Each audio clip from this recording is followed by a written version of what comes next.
On today's edition of Cronkite Sports Live, a pair of ASU hockey players have been recognized for standout seasons. We have the details on the Hobie hopefuls. Arizona State men's hoops played host to Stanford last night. We'll have the highlights and the outlook for the rest of the season as their tournament chances are dwindling. And ASU's Olympic sports continue to shine. Updates on gymnastics, wrestling, and others. All this and so much more on Cronkite Sports Live.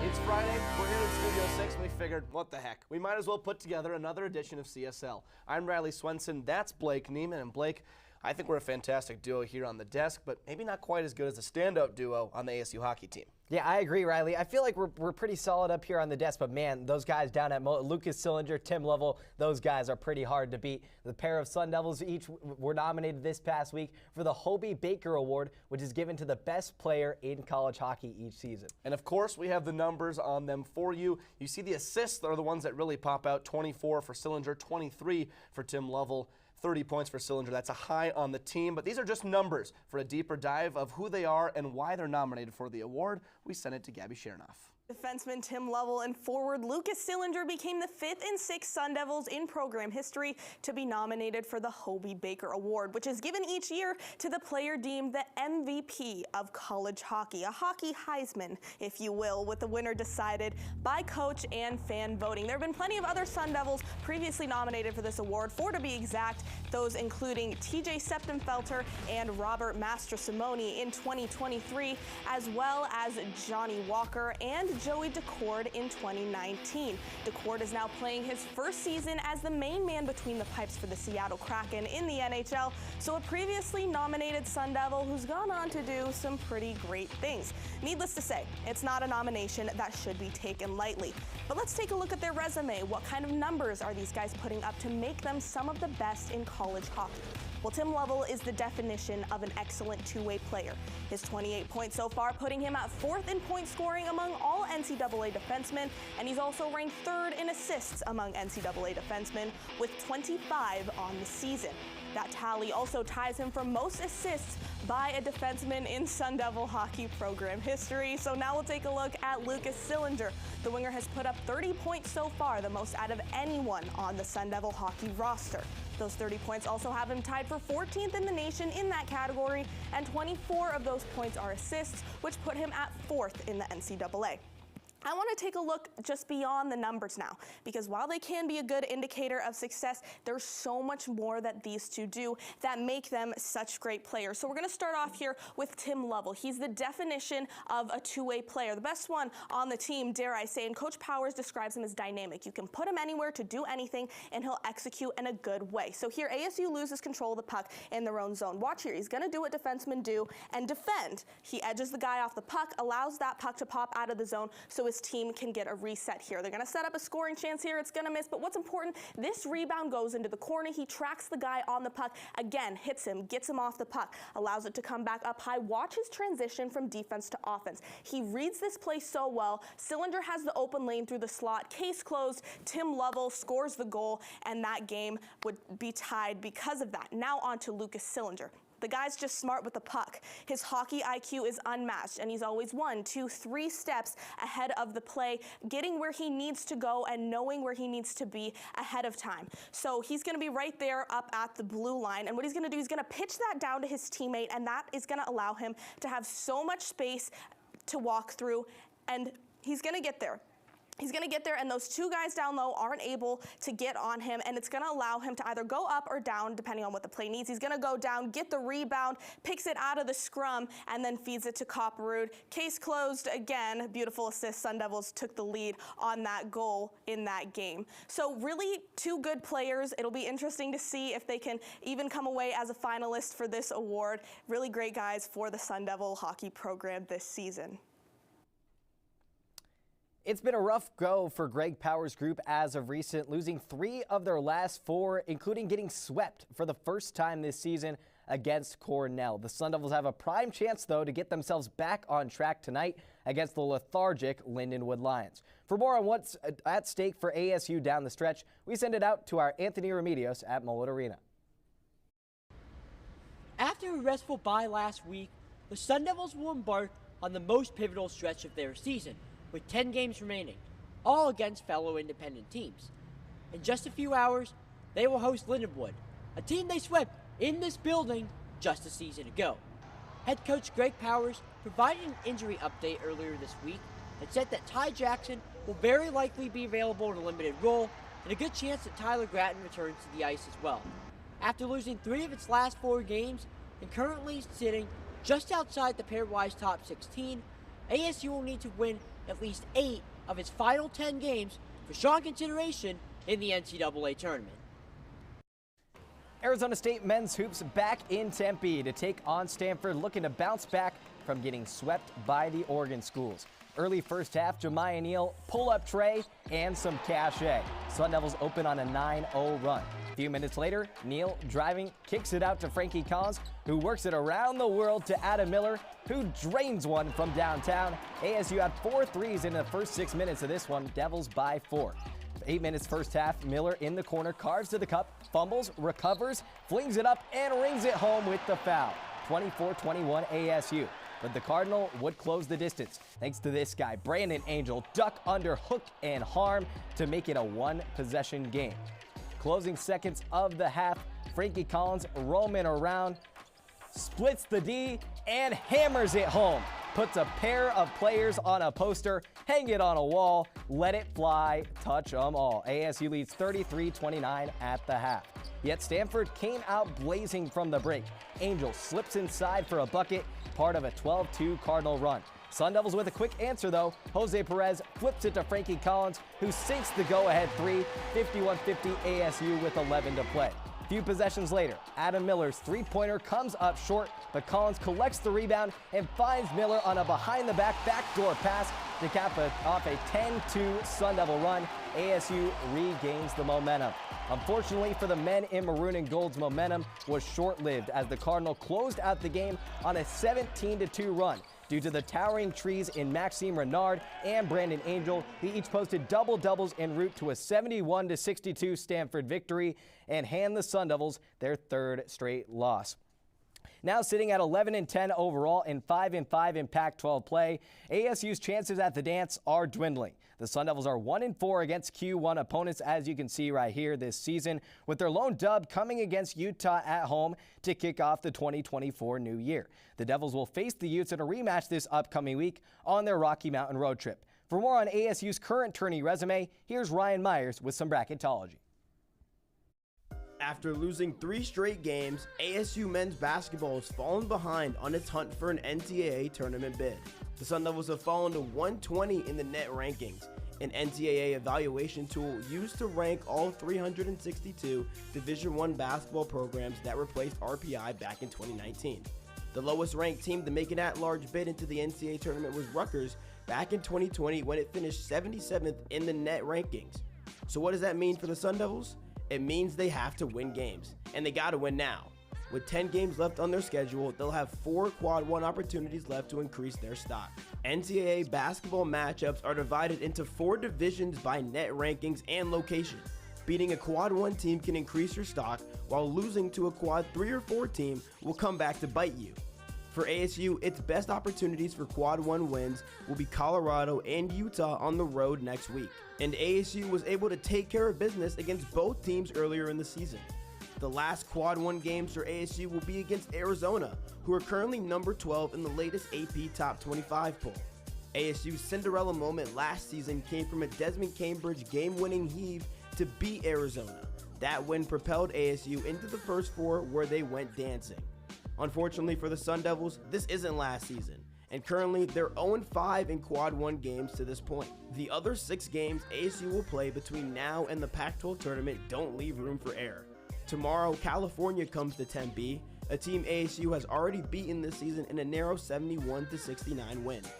The Sun Devils will also have home games against Washington, Washington State, and Oregon State. The Sun Devils end their season on the road against UCLA and USC. They were able to run riot against the Trojans, however, UCLA handed ASU their first home loss of the year. It is worth noting, ASU will have the Pac-12 tournament to play in mid-March, and the winner does earn an automatic bid into the NCAA tournament.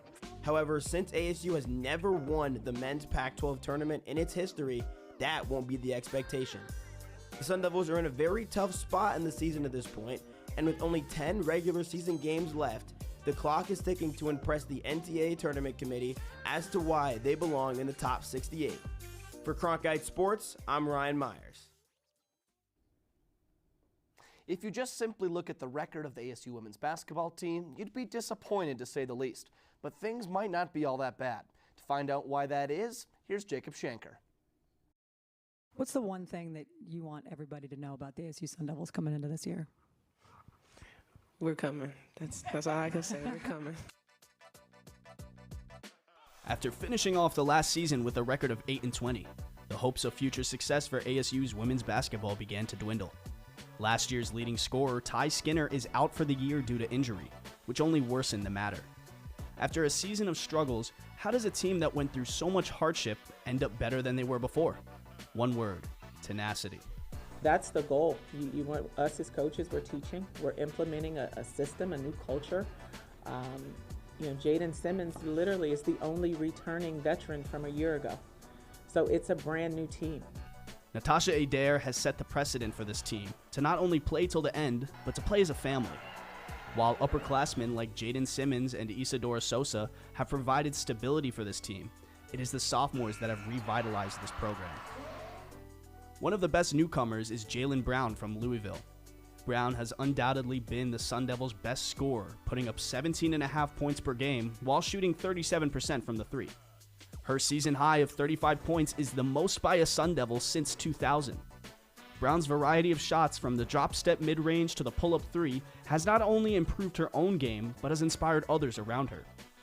Treyana Crisp's leadership skills have helped fuel her second season with the Devils. She ranks second on the squad in points, assists, and steals. Plus, her defense has taken a leap, enabling her as a huge contributor in the Sun Devils' close game wins. A year after joining the team, forward Khadija Touré has already embodied the tenacity the team is striving to build. While Touré has come off the bench this year, she has shown sparks that she can be a starter on this team due to her physicality in the paint, complemented by an effective mid-range jumper. With 9 more games left in the season, Coach Adair will look to close out the season strong, continuing the foundation they have built with these rising stars. For Cronkite Sports, I'm Jacob Shanker. ASU has already surpassed its overall win total and doubled its Pac-12 victories from last season, with its most recent W coming against Cal this past Sunday. ASU may have some more win opportunities in the near future, including against Arizona, who currently sits at 10th in the conference, coming up. So to tell you more about it, let's swing it around to our team of Women's Hoops reporters. Sun Devil women's basketball is coming off of its best offensive performance of the season as they defeated Cal 76-71 here at DFA last Sunday.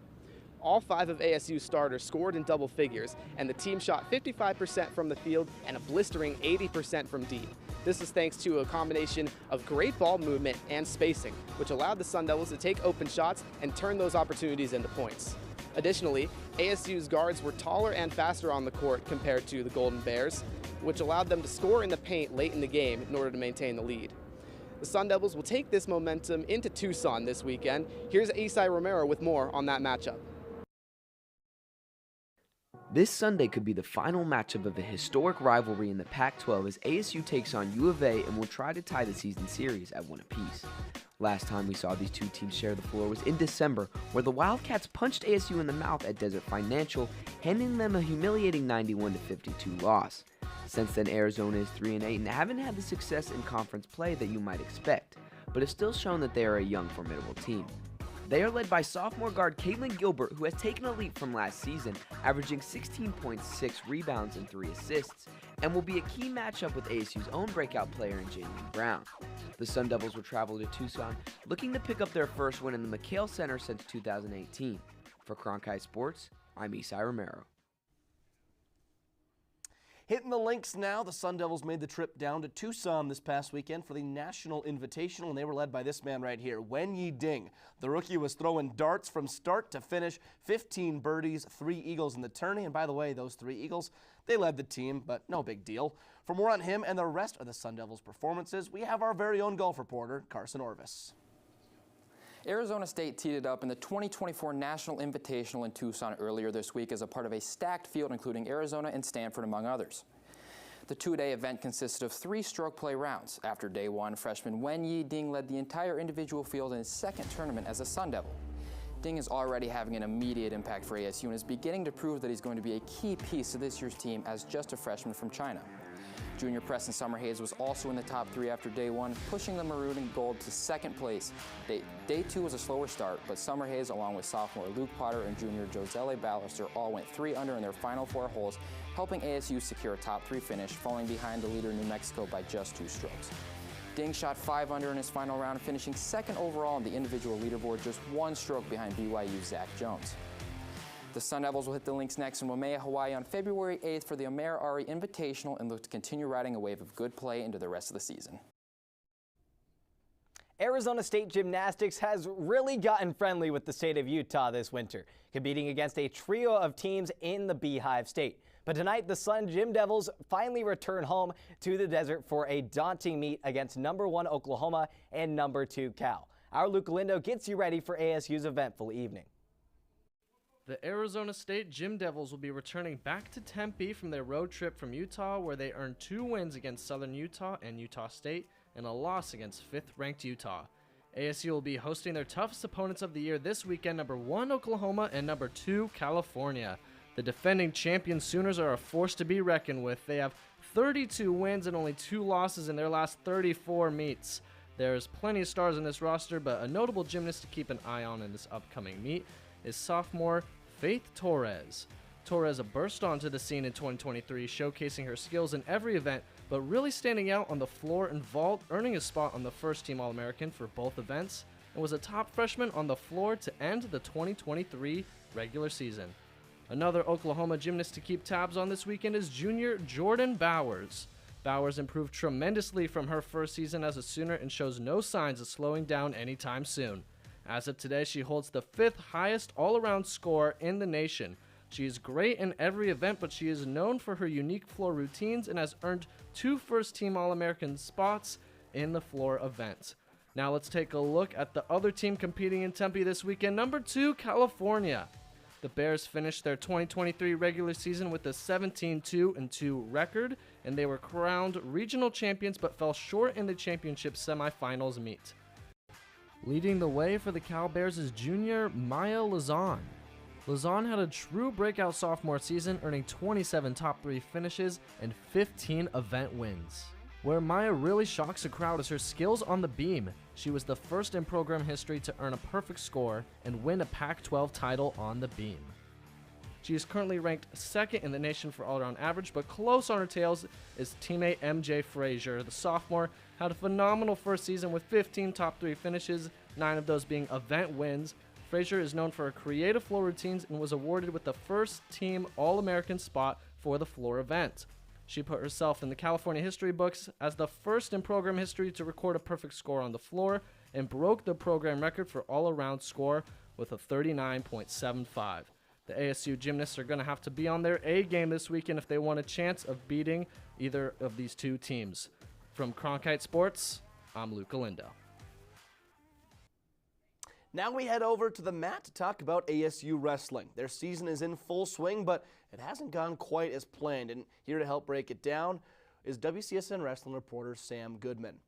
And Sam, this was supposed to be one of the stronger ASU wrestling teams as of late, but they've spiraled to a mediocre 3-4 record. How did this start? Well, Riley, we talked about it not too long ago, but Arizona State had some serious expectations going into this season. This didn't just mean solo success either, but head coach Zeke Jones finally felt he had the team that could put together a major run. The rankings seem to agree with the Sun Devils, being preseason ranked in the top 10. The biggest problem standing in the way has been their schedule, though. ASU has faced number 33 North Carolina, now a top 25 team, 43 Lock Haven, now a top 20 team, number 2 Missouri, number 3 Iowa State, 27 Little Rock, and 23 Pittsburgh so far. Even the winnable but still tough ranked matchups became top 25 opponents, giving ASU the toughest schedule in the pack and possibly in the NCAA. All right, Sam, so a tough schedule for sure, but Arizona State still has some highly ranked wrestlers on that roster. What led to those losses and really lack of competitiveness against some of those ranked opponents? Yeah, Arizona State has some extremely talented wrestlers, many of whom are still winning at the individual level consistently. Still, those ranked matchups became so much harder when the team is built solely off of top-end talent.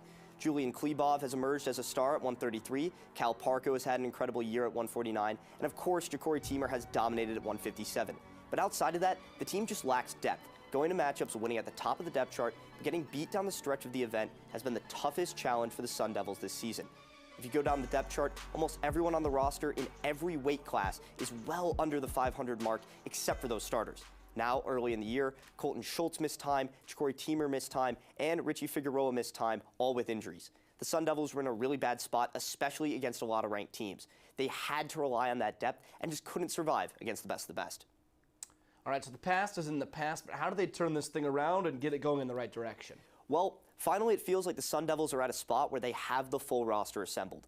Everyone is healthy except for Jesse Vasquez at 148, and the team has been putting better performances together as a collective unit. The challenge is the slate coming up, though. Number 4 Oklahoma State, 17 Oregon State, top 50 Cal Poly, top 20 Stanford, number 16 Lehigh, and number 9 Nebraska close out the season for the Sun Devils.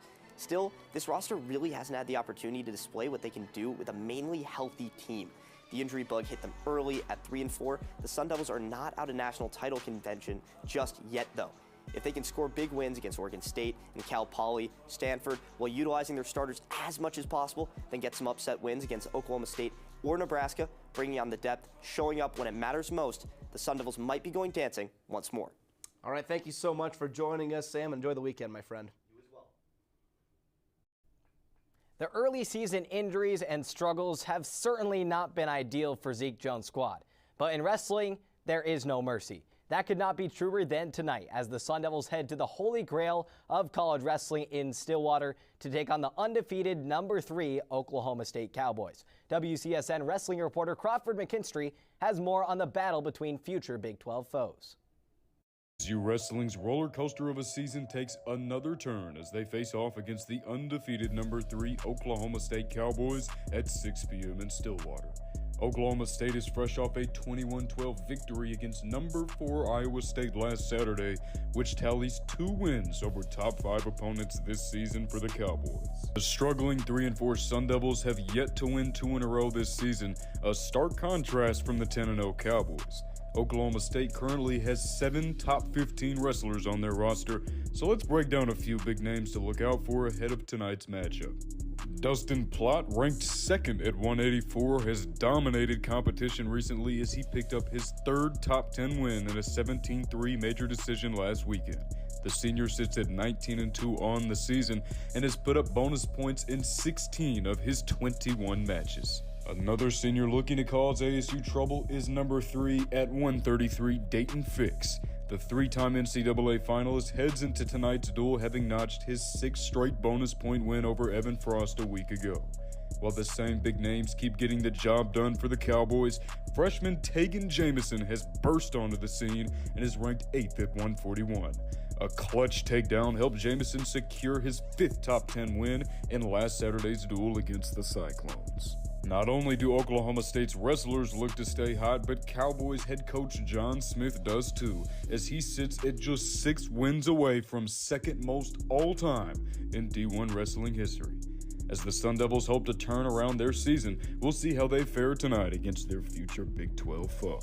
For Cronkite Sports, I'm Crawford McKinstry. It might be hard to believe, but softball season is officially upon us. The Sun Devils kick things off next week with the Kajikawa Classic, and here's who they are up against. A couple of Big Ten foes to start off the season. Number 25, Northwestern. That's a big one. They matched up in the Supers a couple seasons ago. And they round things out, St. Thomas, Boise State, not on the graphic. They will wind up facing Maine in their last matchup of the Kajikawa Classic. But to give us a full preview of the season, here's WCSN softball reporter Grace Johnson. Coming off a losing season, Arizona State softball has its work cut out for them as they head into 2024. Last season, ASU went 22-26 overall and 6-18 in conference play, landing them at the bottom of Pac-12 standings. With Coach Megan Bartlett in her second year at ASU, she got her first-year jitters out of the way and looks to bounce back with a revamped roster. A total of 11 fresh faces make up for more than half of the 21-player roster. And for 5 of the newcomers, it will be their first time competing at a collegiate level. The new kids on the block have big shoes to fill with the loss of impactful starters like Yanni Acuna and McKenna Harper, who graduated, and players like Savannah Price and Jasmine Hill, who transferred to Texas A&M to play their last season for former head coach Trisha Ford. With a lack of veteran leadership, Coach Bartlett went into the transfer portal and found 2 additions from the Mountain West, outfielder Kelsey Hall and infielder Aliza Denby. Hall was the 2023 Mountain West Player of the Year, batting .385 with 37 hits, 12 doubles, 11 home runs, 52 RBIs, and 39 runs. Meanwhile, Denby, the Fresno State transfer, was holding down the infield and named the 2023 Mountain West Defensive Player of the Year.